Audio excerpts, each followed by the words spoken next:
October 14th, 1943. The sky over eastern Germany was clear, but the air trembled with anticipation. Hundreds of American airmen, strapped into their B-17 flying fortresses, prepared for a mission that would go down as one of the most brutal days in the history of the 8th Air Force, the bombing of Schweinfurt. This wasn't just another target. Schweinfurt housed the beating heart of Germany's war machine, its ball-bearing factories. Without those small, seemingly insignificant steel spheres, tanks couldn't roll, planes couldn't fly, and weapons couldn't fire. Destroying Schweinfurt meant paralyzing German industry. But everyone on that mission knew the truth. This was a suicide run. The 305th, 306th, 91st, and 92nd bomb groups took off from English airfields before dawn. The engines roared like thunder as wave after wave of flying fortresses lifted into the pale morning light. Inside the cockpits, faces were pale, jaws clenched. Veterans whispered to the rookies, "Keep your formation tight. Don't fall behind. Alone, you die." There would be no fighter escort for most of the route. The P-47 Thunderbolts couldn't reach that far into Germany and back. The men knew they'd be flying straight into the lion's den, unprotected, outnumbered, and exposed. As the formation crossed the coast, the radio crackled with short, sharp commands. "Group leaders, check in.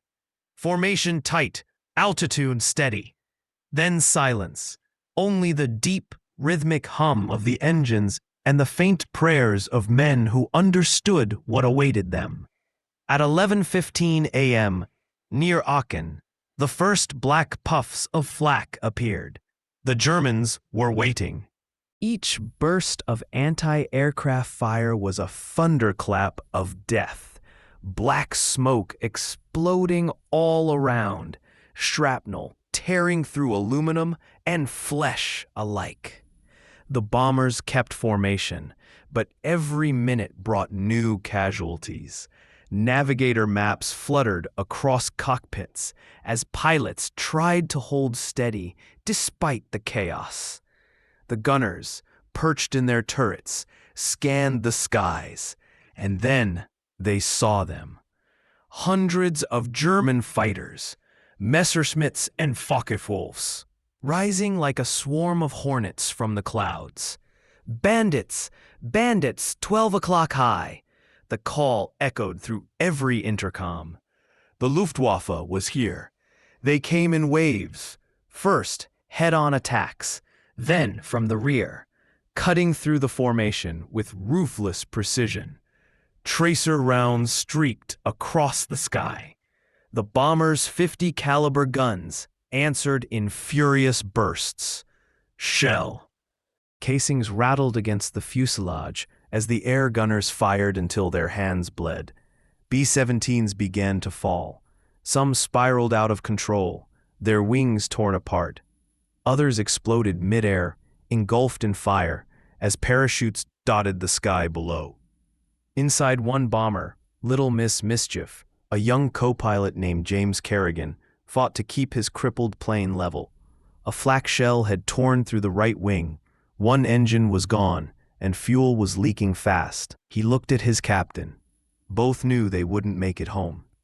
But they stayed on course, because the mission wasn't over yet. By 2 p.m., after hours of relentless attacks, the survivors reached Schweinfurt. Below them lay a city ablaze with anti-aircraft batteries. The gunners on the ground knew exactly what was coming, and they were ready to defend their factories to the last shell. Bomb bay doors opened. The bombardiers leaned over their sights. Steady, steady, bombs away. Dozens of tons of high explosives tumbled down, smashing into the ball-bearing plants, warehouses, and rail yards. Massive explosions erupted below, metal, fire, and smoke rising into the heavens. For a brief, fleeting moment, the men believed they had done it. They had struck a crippling blow. But the hardest part still lay ahead, getting home. The return journey was a nightmare. The Luftwaffe attacked again, picking off the damaged bombers one by one. The formation grew thinner with every passing mile. Inside the planes, oxygen masks froze, hydraulic lines burst, and engines sputtered. Some crews jettisoned everything, guns, armor, even personal letters, to lighten their load. Over the radio came the voice of a dying pilot. "Tell my wife we hit the target." Then static. By the time the surviving bombers crossed back over the English Channel, the once mighty armada had been reduced to a handful of battered, smoking aircraft limping home on sheer willpower. 60 bombers lost, over 600 men killed or captured. The airfields in England fell silent that evening. Only the distant hum of ambulances broke the quiet. The raid had destroyed nearly half of Schweinfurt's ball-bearing production, but the cost was unimaginable. Factories could be rebuilt. Men could not. For weeks, the 8th Air Force grounded deep penetration raids into Germany. Morale plummeted. Every crew knew that next time, it might be them. Yet even in tragedy, there was something unbreakable, the will to return, the belief that their sacrifice meant something. Because every man who flew that day understood, if they didn't stop Germany's war machine, no one would. The mission became known as Black Thursday. It marked a turning point, the realization that precision bombing without escort was unsustainable. Soon after, the U.S. introduced long-range escorts, the legendary P-51 Mustangs, that could finally take the fight all the way to Berlin and back. But the men who flew to Schweinfurt on that October morning, many never returned, yet their courage changed the air war forever. Their names may fade, their faces may blur in old photographs, but their legacy endures, written in smoke, fire, and the steel skies over Germany. And as the screen fades to black, remember, every mission had faces, stories, and silent prayers behind it. If history has taught us anything, it's that courage doesn't always survive, but it always inspires. Stay with us, because the next chapter in our World War II series will take you deeper into the skies where ordinary men became legends. Subscribe, stay connected, and remember, history lives on when we choose to tell it. Night fell over the airfields of England. The crews that made it back stumbled out of their bombers, faces blackened with smoke, uniforms torn, hands trembling. The medics moved silently between the wrecked aircraft, helping the wounded. In the ready rooms, the absence was deafening. Empty chairs, half-finished coffee mugs, names that would never answer roll call again. One navigator, 22-year-old Lieutenant Robert Dinsmore, sat staring at the wall map. His bomber had made it back on 2 engines.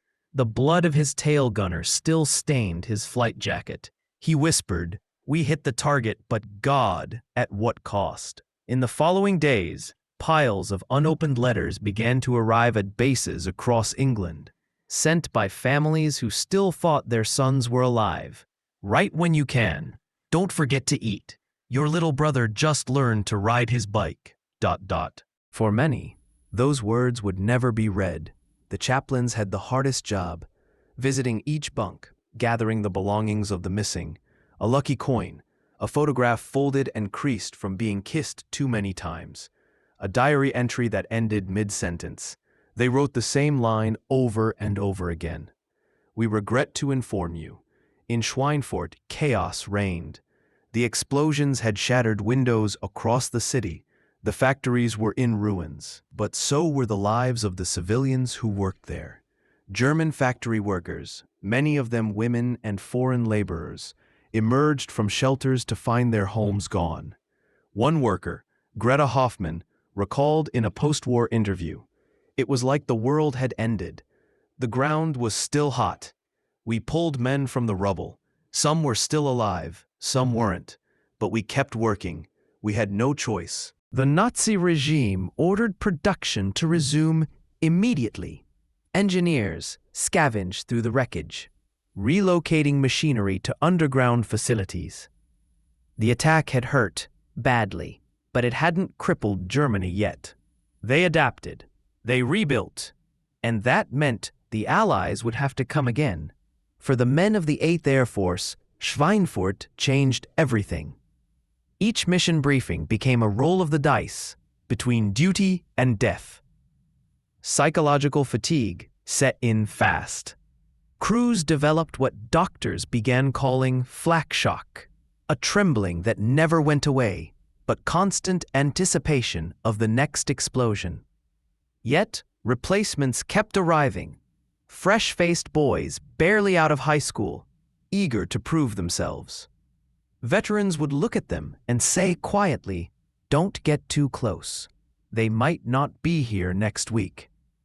Every flight was another test of faith. Every return was a miracle. Back in Washington and London, military planners studied the losses in disbelief. The Schweinfurt raid had achieved only a temporary disruption, but at a cost that no Air Force could sustain. It forced a major strategic shift. From that moment, Allied command vowed never again to send bombers deep into Germany without proper fighter escort. That promise gave birth to one of the most iconic aircraft in history, the P-51 Mustang. With its long-range tanks and powerful Merlin engine, it could fly alongside bombers all the way to Berlin and back. The Mustangs didn't just protect, they hunted. Within months, the balance of air power began to tilt. The skies that once belonged to the Luftwaffe were now contested, and soon they'd be dominated. In February 1944, they came again. Operation Argument, the big week, saw hundreds of bombers return to Schweinfurt, this time under the watchful protection of Mustangs. The difference was night and day. The German defenses were fierce, but now the Luftwaffe was bleeding. Every dogfight cost them experienced pilots, men they could no longer replace. One American pilot, Captain Jack Evans, described the sight of the Mustangs swooping down to intercept attacking Messerschmitts. It was like angels dropping from the heavens. They saved our lives more times than I can count. By spring, the Allies had achieved what once seemed impossible: air superiority. Germany's war production was faltering. The roads, railways, and cities burned night after night under relentless bombardment. When historians speak of the air war over Europe, they often mention Schweinfurt as both a tragedy and a triumph. A costly lesson written in blood, one that taught the Allies how to fight smarter, not harder. But for those who lived through it, the memories never faded. Decades later, survivors would gather at reunions, gray-haired men with trembling hands, standing beside the rusting remains of old bombers. They'd talk quietly about friends who never came back, and when asked why they flew, the answer was always the same: because someone had to. As the war drew to a close, the surviving crews returned home. Many found it hard to adjust. The noise of engines haunted their dreams. The smell of oil and smoke clung to their minds. Yet they built lives, raised families, and rarely spoke of what they'd seen.